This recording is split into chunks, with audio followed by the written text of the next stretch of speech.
What's up, everybody? Paul Carl here. I ended all 100,000 active listings on my eBay store, all trading card singles, and today I'm going to tell you why and show you the math behind it and show you my new strategy moving forward. Alright guys, we got another Excel video here. So this is the profit calculation, assuming you got top rated seller store, 3% promotion, 8% sales tax. So this is how much profit you get for selling different cards. So we got the 150, 175, 199. Time to fulfill, I was very generous here with 30 seconds. What happens when you're picking, packing, and pulling is as your store gets bigger, this time actually will go up because you have so many boxes of cards that you have to walk from one place to another. Like you might have to walk from one side of your storage area to the other side of the storage area to get the card out. So this actually goes up as your inventory grows. 90 seconds, this was way more than you need, I think. But this is the profit for selling these cards, these lots. And then these bulk boxes, this is the profit for selling those. But what I've done basically is, since I maxed out my anchor store, I was tracking my numbers, and the profit is not that great, because what ends up happening is most people will just buy one card. Like 70 to 80% of your orders are going to be single card orders where you're working for this amount here. And this seems good, but this is just profit based on the shipping time. So I have this little shipping ratio variable I added in here. So this assumes you spend half your time shipping and the other half of your time is spent, let's say, sorting cards, listing cards, sourcing cards. So then your overall profit per hour is over here.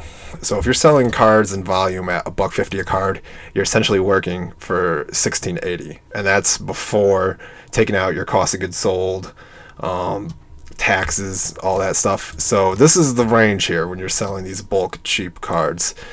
And when you do sell multiples, it can go up a lot, which is helpful. In my old video, I think I calculated like $60 to $80 an hour on the orders where you're getting people use the coupons, buy multiple cards.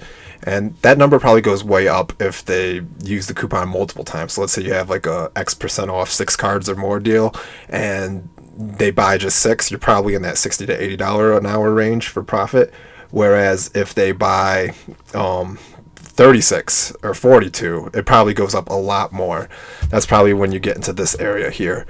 But my goal with this is to stay in this area here. I don't want to work for, $16 an hour 70% of the time.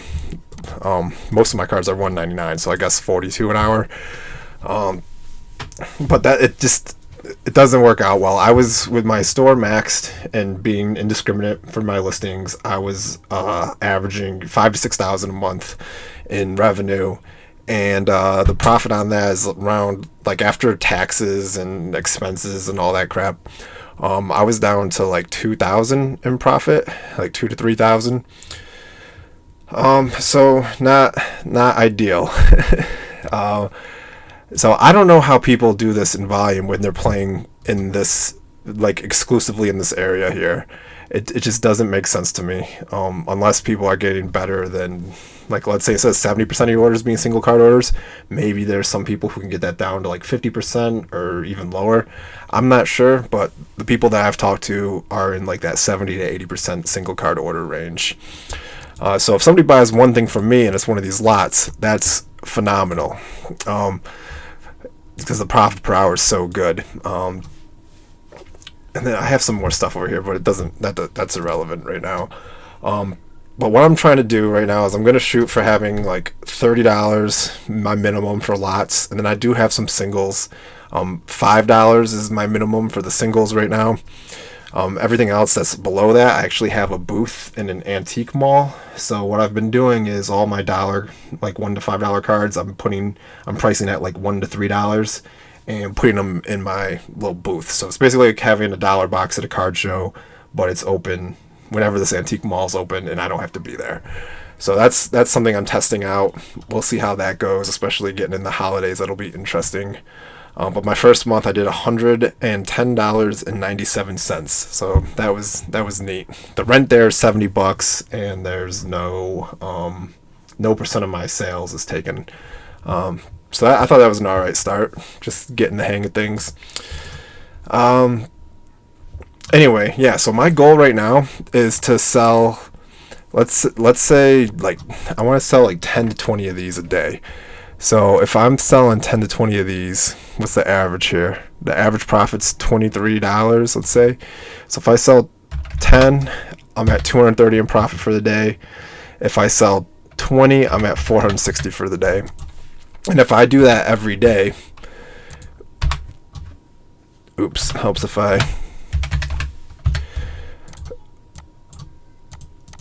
I do that every day, just 10 to 20 orders a day, I'm in that six-figure range on average. I don't think that is that difficult. I don't think it's impossible.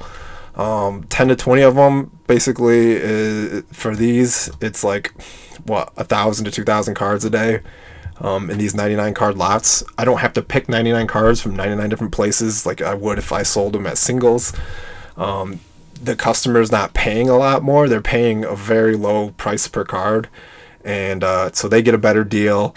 I have that software that gives them the scans, so that's really cool. I think this is a place where there really isn't any competition. I've seen some people do scans for their lots, but I know that they're doing them manually, and that's not ideal. The way that my software does it is just really, really clean. And then this is just basically everything that isn't going into a lot or going to the antique mall is just getting bulked off at this rate. And I can't keep these in stock. I did some test runs before I made the switch, and I sold like 20 of these in a week. Like as I listed them, they would be gone within 24 hours. So this will be cool to see.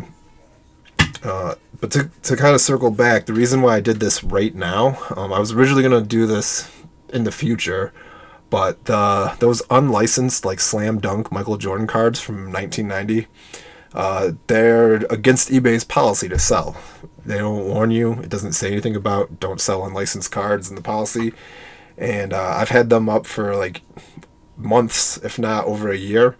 And they hit me with the counterfeit item thing, suspended my account for 3 days, so I couldn't list anything, and my listings were suppressed. So what I did was I ended all of my listings and said, screw it, we're going to try the new strategy now instead of later. So I'll let you guys know how it turns out. We'll see if I can get enough volume up. So like I said, this is still a part-time thing, but if I can start seeing success with this, like these numbers, I think that would be a nice full-time job to pursue. And I think this could go even higher, because who's to say I can't sell 30 of these in a day if I get, if I do a good promotion, or if I get a nice collection in that's player sorted, like a huge player sorted collection where I don't have to sort them out. Like I could just crank those listings out all day. But yeah, keep in touch. The Chrono singles thing I still have running if anybody wants to try it out for their singles. I might have to update it when eBay completely switches over to the graded versus ungraded, because I'm not sure if they're making us use a different column header in the CSV or not. I couldn't tell from the documentation, but I could just do both, so that might work.